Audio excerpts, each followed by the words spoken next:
जब वेस्ट के अंदर फिलॉसफी ने ढंग से जन्म भी नहीं लिया था, तब ईस्टर्न फिलॉसफी या फिर इंडियन फिलॉसफी के अंदर बहुत कुछ हो रहा था। इंडियन फिलॉसफी में जितने फिलोसफर्स थे, जिनको हम ऋषि या मुनि कहते हैं, वो रियलिटी को समझने की कोशिश कर रहे थे। वो समझने की कोशिश कर रहे थे कि यूनिवर्स आया कैसे, किन किन एलिमेंट से बना है, नेचर ऑफ रियलिटी को समझने की कोशिश कर रहे थे। बहुत अलग अलग ग्रुप थे, अलग अलग फिलॉसफीज थी, जिसमें से एक फिलॉसफी थी सांख्य फिलॉसफी, जिसे समझाने की कोशिश करी कि ये सब कुछ आया कहाँ से और ये सब कुछ जो आसपास हमारे चल रहा है वो है क्या एक्चुअली। जो सांख्य फिलॉसफी है वो गॉड को नहीं मानती।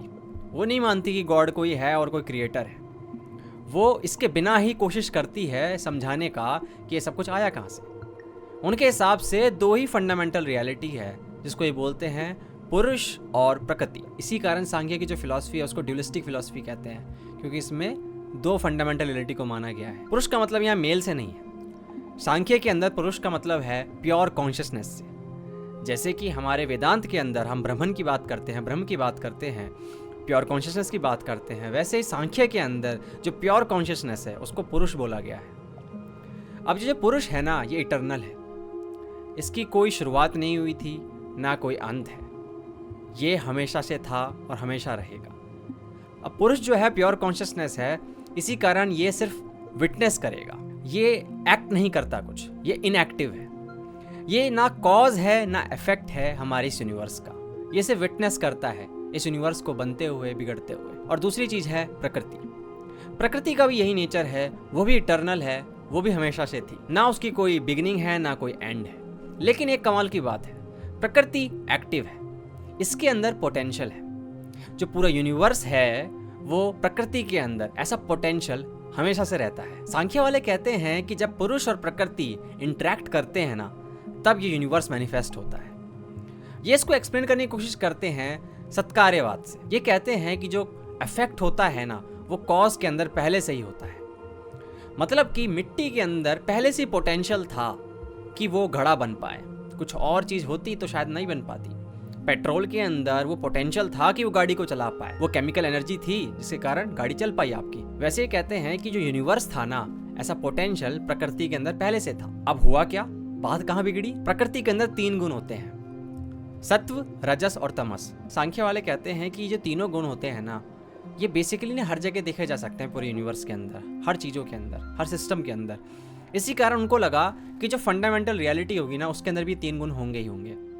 अब सत्व से इनका मतलब होता है हार्मनी से, ठीक है, बैलेंस से। जो रजस है वो है एक्टिविटी के बारे में, मोशन के बारे में। जो तमस है वो डिनोट करता है इनर्शिया को, डार्कनेस को, या फिर हमारे ह्यूमन बॉडी के हिसाब से देखा जाए तो लेजीनेस को। तो उनको लगा कि जो प्रकृति के अंदर ना ये तीनों गुण ना पहले से ही होंगे, लेकिन वो थे साम्य अवस्था में, मतलब कि इक्विलिब्रियम स्टेट में। लेकिन होता ये है कि जब पुरुष इंटरेक्ट करता है प्रकृति के साथ, पुरुष की अवेयरनेस वाली जो लाइट है वो पड़ती है प्रकृति पे, तो ये जो तीनों चीजें हैं, सत्व, रजस और तमस, ये इक्विलिब्रियम स्टेट में थे पहले, लेकिन ये जो होते हैं इनका बैलेंस बिगड़ जाता है। जब इन तीनों का बैलेंस बिगड़ता है तो यूनिवर्स जो होता है वो मैनिफेस्ट हो जाता है। अब जो सत्व, रजस, तमस गुण मैंने बताए, इन तीनों के अलग अलग रेशो में होने के कारण ही अलग अलग चीजें बन के आती हैं। अब जितनी भी आपको वैरायटी दिखती है, इतनी डाइवर्सिटी दिखती है यूनिवर्स में, इसको सांख्य वाले इसी तरीके से एक्सप्लेन करते हैं कि देखो बहुत सारी चीज़ें जो आप देख रहे हो ना, ये और कुछ नहीं है, बस इन 3 रेशो का खेल है। ये तीनों जो गुण हैं वो अलग अलग रेशो में होते हैं, इसी कारण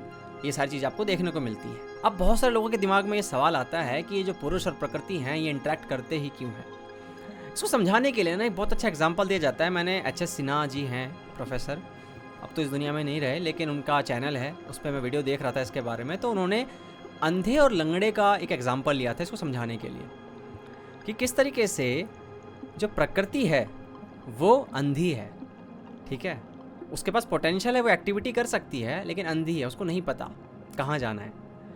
पुरुष है, उसके पास आंखें हैं, लेकिन लंगड़े हैं, वो मतलब इनएक्टिव है। इसी कारण अंधा और लंगड़ा जो है एक दूसरे की हेल्प करते हैं इंटरेक्ट करके, और इसी कारण ये यूनिवर्स जो है एग्जिस्टेंस में आता है। सांख्य वाले कहते हैं कि पुरुष और प्रकृति का इंटरेक्ट करना एक और रीजन के कारण हो सकता है कि उनका नेचर ही बेसिकली ऐसा होता है कि वो इंटरेक्ट करेंगे ही करेंगे। जैसे कि मैग्नेट का नेचर क्या होता है कि वो लोहे को अपनी तरफ अट्रैक्ट करेगा ही करेगा, उसी तरीके से पुरुष और प्रकृति भी ऐसे ही होते हैं, वो दोनों इंटरेक्ट करते ही करते हैं, जिसके कारण यूनिवर्स का मैनिफेस्टेशन हो जाता है। अब पुरुष और प्रकृति 2 फंडामेंटल एलिमेंट हो गए आपके रियलिटी के, लेकिन जैसे पुरुष और प्रकृति इंटरेक्ट करते हैं तो प्रकृति 23 एलिमेंट और बनाती है। जिसमें आपके माइंड, मैटर, सेंसेस वगैरह आ जाते हैं। ये चार्ट में आप देख सकते हैं। पुरुष जो था वो अपने आप को एक्सपीरियंस करना चाहता था, प्रकृति अपना पोटेंशियल दिखाना चाहती थी, तो वो दोनों इंटरेक्ट करते हैं। लेकिन होता यह है कि समय के साथ प्रकृति के अंदर एकदम खो सा जाता है पुरुष को लगने लग जाता है मैं प्रकृति हूँ, मैं यही सब कुछ हूँ, बॉडी हूँ, माइंड हूँ, सेंसेस हूँ, ये सब कुछ हूँ। पुरुष अपना रियल नेचर भूल जाता है, जिसके कारण सफरिंग होती है उसे। जब सफरिंग होती है तो तड़पता है।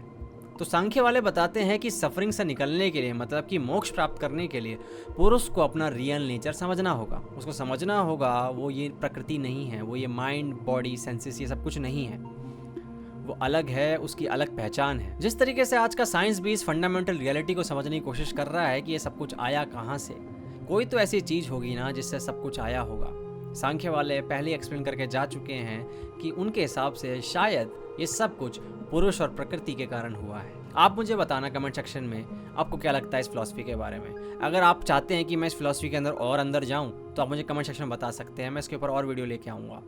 ठीक है, आज के लिए इतना ही। Thank you so much for watching. मिलते हैं अगली वीडियो में, तब तक के लिए ध्यान रखो। Good bye.